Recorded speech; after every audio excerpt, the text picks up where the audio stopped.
நம்ம CM Bharat AKA Mahesh Babu அவர்களோட நடிப்புல வந்திருக்க Telugu mass masala over the top content இல்லாத கனெக்டும் இல்லாத லாஜிக்லெஸ் கமர்ஷியல் படம் தான் குண்டூர் காரம். இந்த குண்டூர் காரம் படத்தோட குடும்பங்கள் கொண்டாட வேண்டிய கதை என்னன்னா, நம்ம ஜெயராம் மற்றும் ரம்யா கிருஷ்ணன் 2 பேரும் கணவன் மனைவி. இவங்களோட பையன் தான் நம்ம மகேஷ் பாபு. ஒரு பிரச்சனையால நம்ம ஜெயராம் 10 வருஷம் ஜெயிலுக்கு போறாரு. நம்ம ரம்யா கிருஷ்ணன் புகுந்த வீட்டையும் பெத்த பையனையும் விட்டுட்டு பிறந்த வீட்டுக்கு போறாங்க.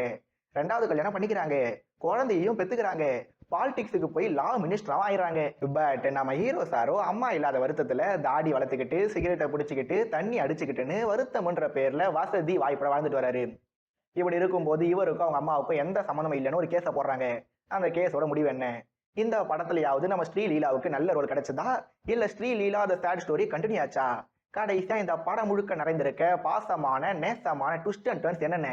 இதெல்லாம் தான் வீர வெங்கட ரமணா சார். எனக்கு தமிழ்ல பிடிக்காத ஒரே வார்த்தை மன்னிப்பு சார்.